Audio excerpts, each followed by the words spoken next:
Good evening, everybody.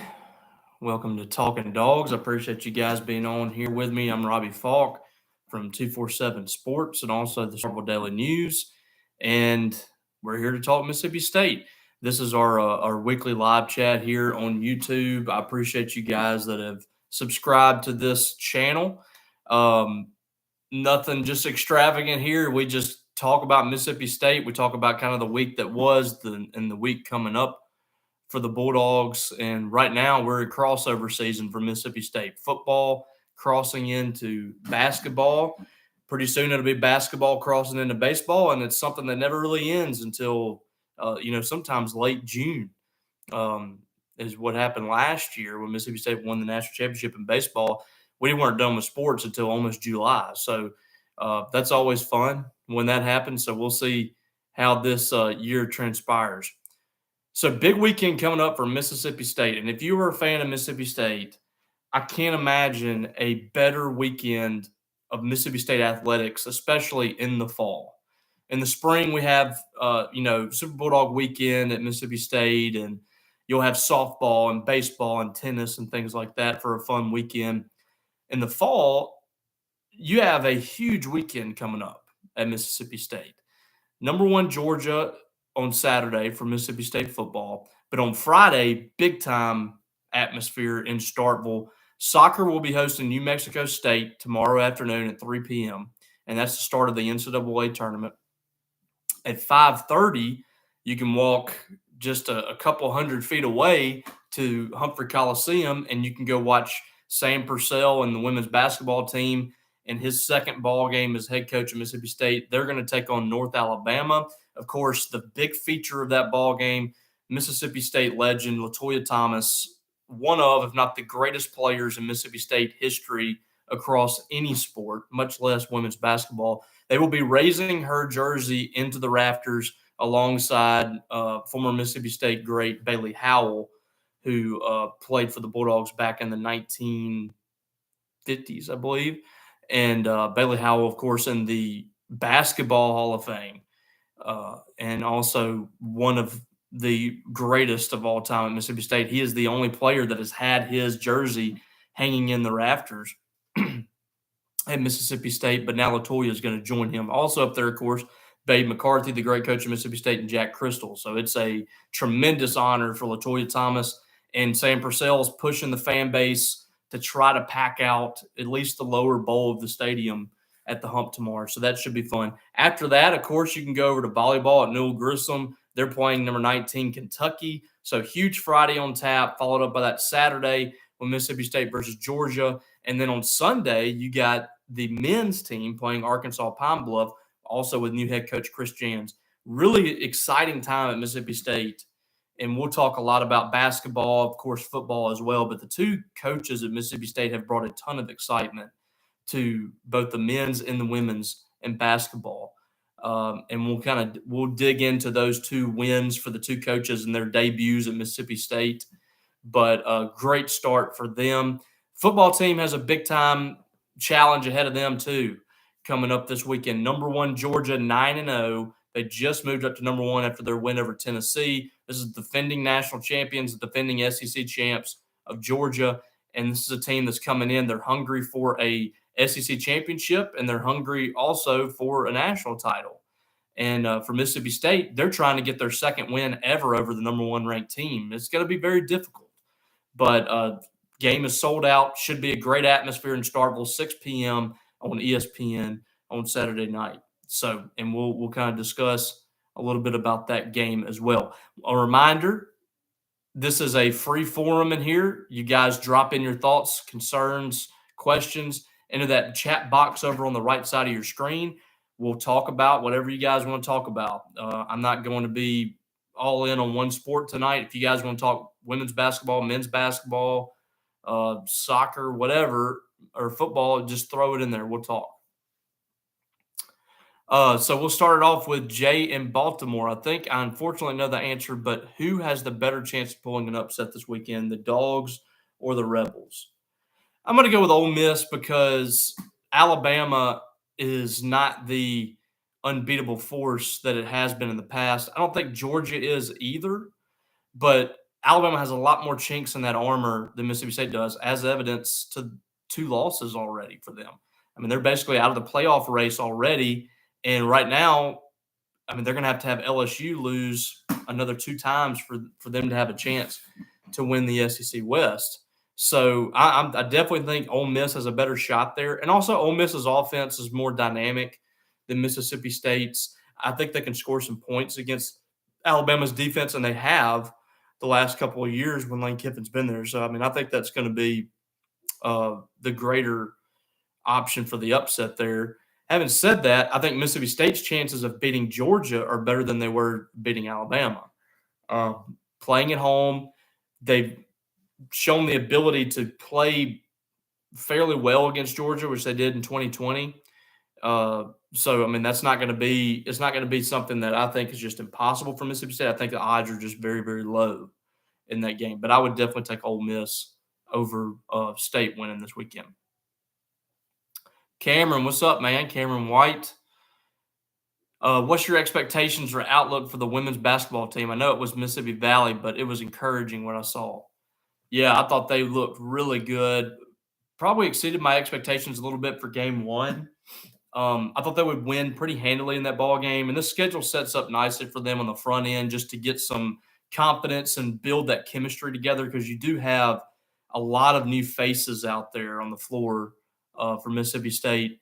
And I think that the first part of the schedule really helps you build that. Now, they have a big challenge next week. They got to go to South Dakota State, who I think is going to be a very, very tough challenge for State right off the bat. But these first 2 games allow them to kind of get going a little bit, kind of get a feel for each other, get a feel for Sam Purcell on the floor.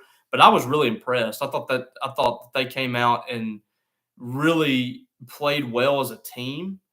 And there's so many different pieces in there. It's hard to really figure out what the roles are going to be for this team. But it's like Sam Purcell said, you have Ajahnay Johnson coming off the bench, a transfer from St. Bonaventure, and she could very easily be starting for this team. And he actually told her that last week. You could be a starter. You're one of my best players, but I need you to come off the bench because of the energy that you bring, the ability to score and play defense. And that's what she brought last night. I think she had 15, 16 points in that ball game. She hit a couple of three-pointers. I mean, State was really lighting it up out there. They were 10 of 23 from three. They shot 66% from the field. They played a full-court press defense, put a lot of pressure on Mississippi Valley State. I think when you have 10 players or so that you can throw out on the floor like they do this year, and when last year you only had 7 players total, when you have 10 players that you feel comfortable putting on the floor, you can pressure a lot. You can do a lot more things this year with this roster than you could last year. I mean, I projected this team to be top half of the league. I predicted them 5th in the SEC without even seeing them play, just because I knew what they were adding and I knew they had size, knew they had athleticism, knew they had also some veteran leaders out there. So I really feel like this roster is one of the best in the SEC for Sam Purcell. My biggest question mark was how he was going to be as a coach and be on the floor. And last night answered a lot of questions. I thought he had a really good game plan, and I thought they executed it well. I thought they had good adjustments.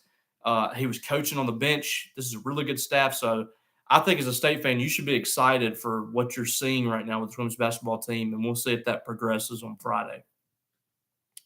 Jason Hanna, Debrisha Poe looked really good. Surprised at the three-point shooting. Yeah, Debrisha, I think, is going to be really good.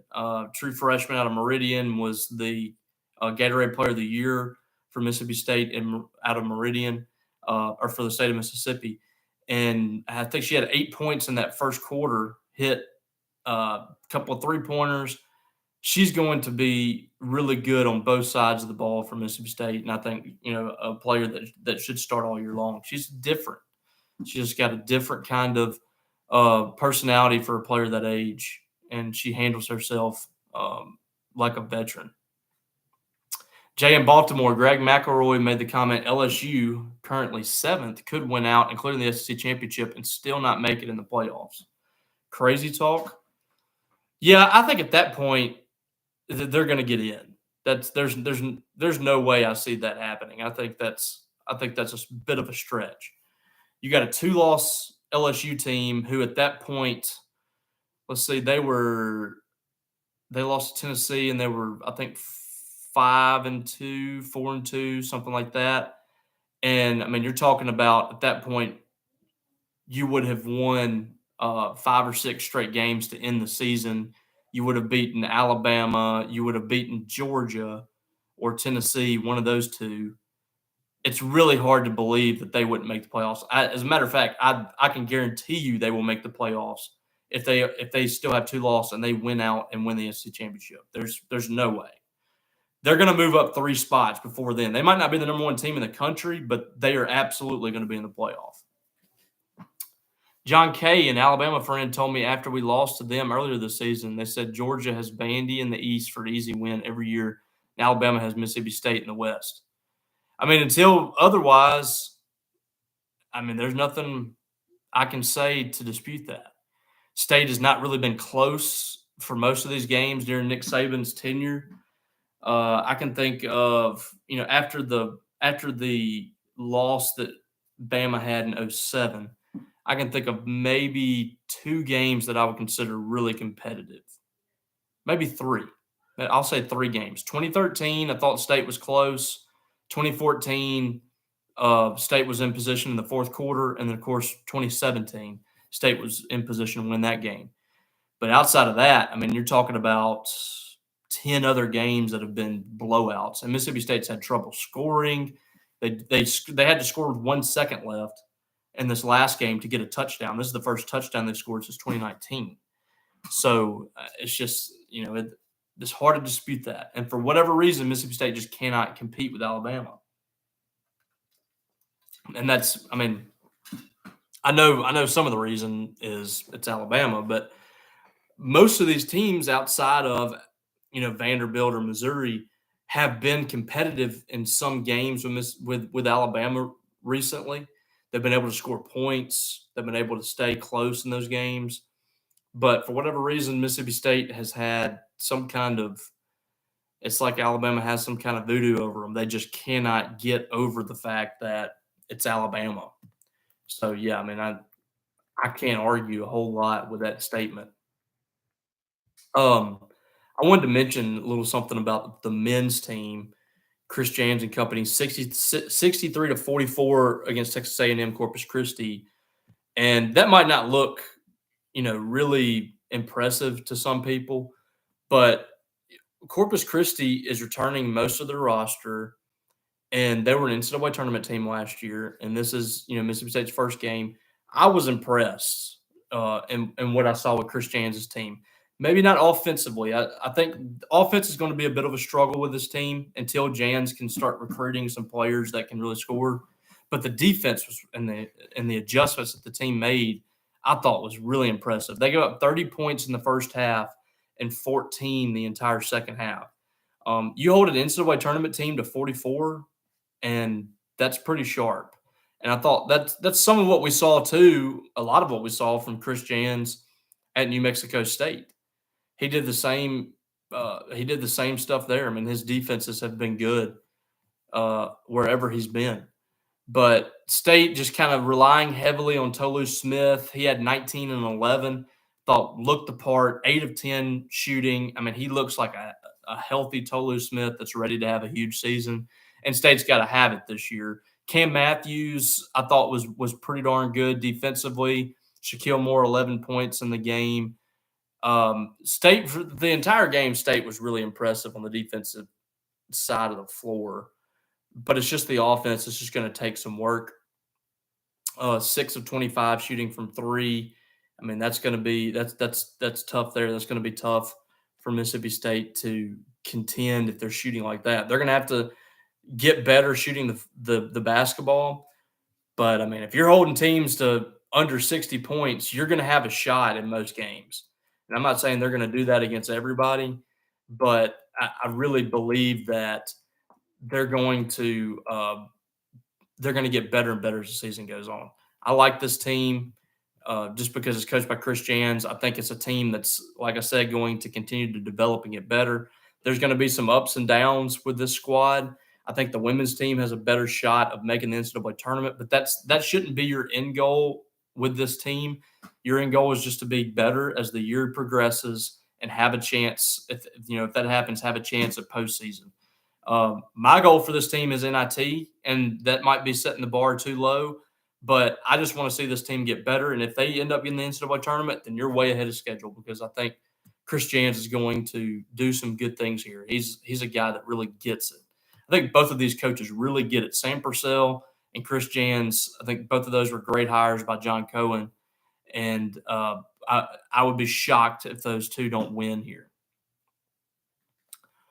Preston Knight, are we still seeing a steady incline with the Bulldog Initiative? I haven't seen the numbers lately. They were well over 1,000 earlier this week, I think, and I think they've been climbing a little bit. I don't think we're seeing near the push that we saw last week, but that was kind of an extraordinary push. But we'll see back-to-back home games, so you got an opportunity to broadcast that a little more out there at the home game on Saturday. People are going to see more of that on Saturday, and you're starting to see Mississippi State get behind the two. So I think those numbers will continue to go up. I think getting to 2,000 before the Egg Bowl should really be the goal. Like I said, I don't think this is going to be just a huge number just right away, but I thought that was big for Mississippi State just to get that big push and to kind of start that momentum. And now you got people that are giving on a monthly basis. The money's going to start flowing a little bit. That's going to be good for State. But, yeah, definitely need to see that number continue to climb a little bit if you want to be competitive in the SEC. Cameron, one of these days you and Hey Dad need to do a live TNL. Yeah, I've been wanting to, man. I've been pushing that for a while. I'm just waiting on Brian to agree to it, and let's make something happen. But yeah, that's been one of my goals for that show for a while. So maybe once a week or once every now and then have a live show, especially during football season. I've wanted a live show from a location I thought would be really cool, like on Thursday night or something. I think that'd be really cool to do. Jay, am I way off base? But it feels like Leach doesn't really change the offensive game plan at all each week. Does he adjust the defensive personnel or just whether or not a team rushes or drops 8? I think they just have a general offense, and Will Rogers sees what he sees and he adjusts from there. I don't know if there's just a strict script that they have. Like, we're going to see this defense and this is what we're going to run this week. I think a lot of it is based on what they see pre-snap and things like that. And I think sometimes it's difficult for State to adjust to what they see defensively, and it's why they get into these ruts. I think they should just say, we're going to run the football here, we're going to pass the football here, and go from there. Because sometimes when you see a defense a certain way and you adjust and you're not running the football, then it's very difficult for the passing offense to really develop. And I think that's what we've seen the last 3 games. State has not made run the football priority. And I know a lot of that has been what the defense that's been in front of them. And I get that. Defenses were running a lot of drop 8 against them, and they were just attacking it with the running game early on in the season. They were having a ton of success with that. And since then, these defenses at Kentucky and Alabama and Auburn, they've been putting some guys in the box. They've been bringing some pressure from secondary and things like that, and they've been tackling well in space. And State's kind of stuck with what they feel comfortable doing, and that's throwing the football. And I don't think it's worked for them in the last 3 games. Hopefully something happens this weekend, but it's going to be tough to do it this weekend against this defense too. I mean, you're talking about one of the best defenses in the entire country, whether it's defending the pass or the run. I mean, they give up just over 10 points a game, and which is, I think, top 5 nationally. So this is going to be difficult again this week to try to get something going offensively, but we'll see what happens. Preston, any news on who the leading candidates might be for the AD? Nothing of real substance just yet. Some of the same names that have been released early in the process. I really believe that John Curry from Wake Forest is one of the guys that would be kind of a dream hire for Mississippi State, a home run guy for them. But some of the ones that make the most sense are the ones that have been here before, like Jared Banco and Scott Weatherby. And a lot of people don't like that. They want somebody that doesn't have ties to Mississippi State. I completely get that too. But like I continue to say, if you're having to settle with Jared Banco, if he's your fallback guy, then you could have done a lot worse. I think Jared Banco would do really well here. But I don't think they're really rushing on this. I think they want to have a hire by late December, early January. I think they want a guy for the new year. And so things will start to heat up over the next month or so. It's going to be real quiet because Mark Keenum does not want to have word get out that he's talking to candidates from other schools that are, sitting ADs. He doesn't want that to get out. He doesn't want to put their job in jeopardy or create any kind of issues there. So I think they're going to work a lot behind the scenes, and I don't know how much information is going to be out there. It could be really quiet. John, I have some slight hope Georgia has a performance like they did against Missouri on the road. Even great teams can struggle on the road, and we are way better than Missouri. Yeah, that's been my thinking too. I mean, they've had a couple of games they haven't played well. They didn't play well against Kent State. They didn't play well against Missouri. There have been no teams in college football that have just been unbeatable this year. Everybody is beatable, but it just depends on, beatable by who. I'm not saying, Mississippi State can go out there and beat Alabama or Georgia until they prove it. But I think that Georgia is a team that has not played perfect. If they come out and play like they did against Missouri and Mississippi State plays really well, then they very well could lose that ball game.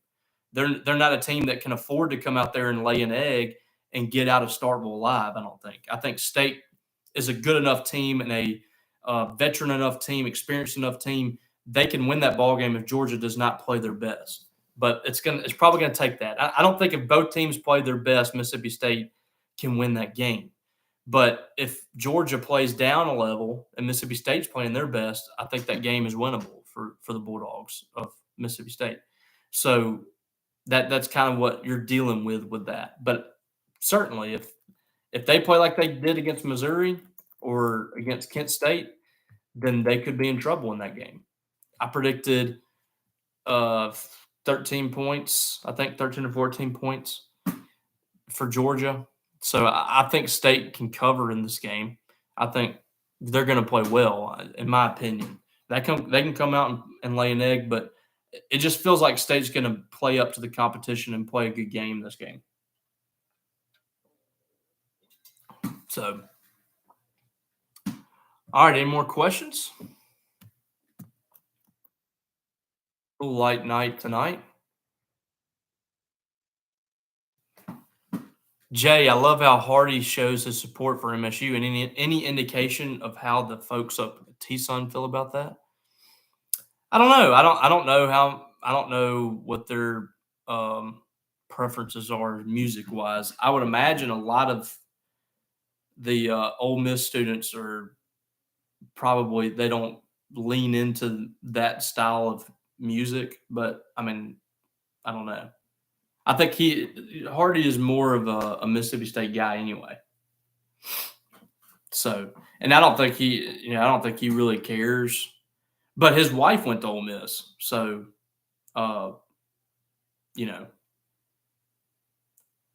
Sorry, one of my lights just went out.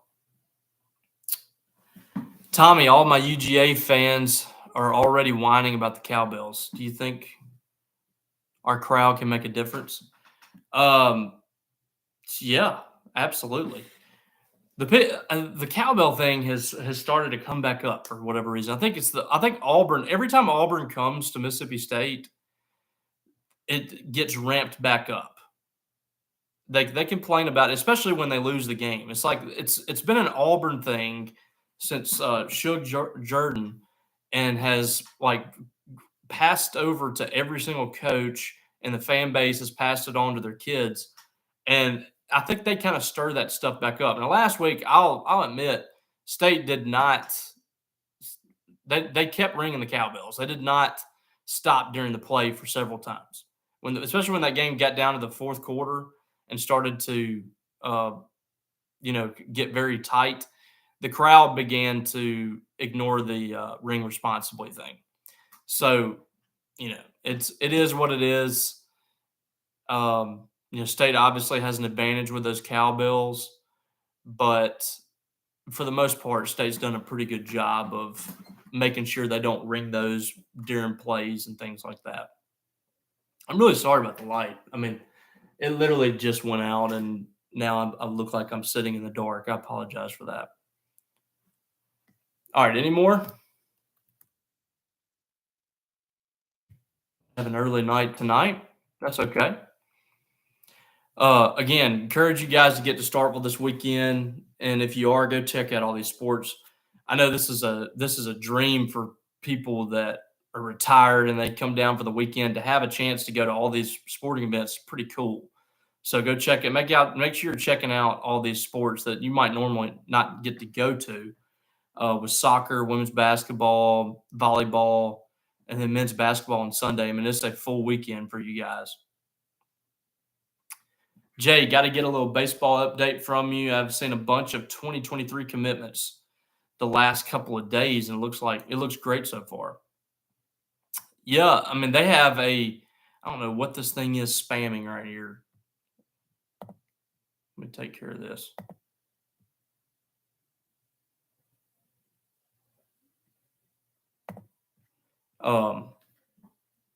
Yeah, it was a good class, top 10 class again from Mississippi State. Chris Lamonis, he's done a really good job stacking classes. And I like this group. I don't look at this group and see just a bunch of guys that I feel like are MLB, MLB draft risk, major MLB draft risk. But it's certainly a class that I think can help you moving forward. And that's another really good class for State. It's just hard to imagine Mississippi State being down for long in baseball. They recruited really well in this past class. They have some guys that I think are going to help this year that are freshmen. And then you added in a couple of JUCO guys. You got some guys from the portal. You got some guys coming back. So this team should get you back on track, I think. And then you're stacking classes here. This freshman class that just came in, they have a chance to be really, really special. I think that group, by the time they're sophomores and juniors, you should be expecting to get back to Omaha with that group if they're staying together. There's several pieces in there, both pitching and position-wise, that should help you, provided they all stay healthy and they develop. And that's a big if.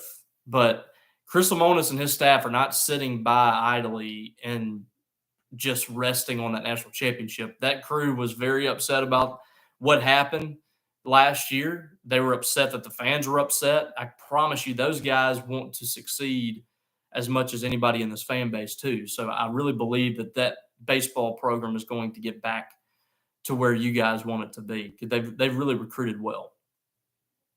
So, all right, y'all, I'm gonna get out of here. It's gotten dark in here with this light. So I appreciate you guys checking in.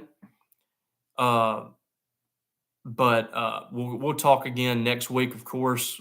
Maybe Mississippi State gets a big win against Georgia we can talk about. We'll talk about basketball, football, and all that stuff next week. But appreciate you guys stopping by. Once again, make sure that you subscribe to this channel. Come check us out at 247 Sports as well. And also pick up a Starkville Daily News if you're in town this weekend. But appreciate you guys. We'll talk to you later. You guys have a great rest of the week.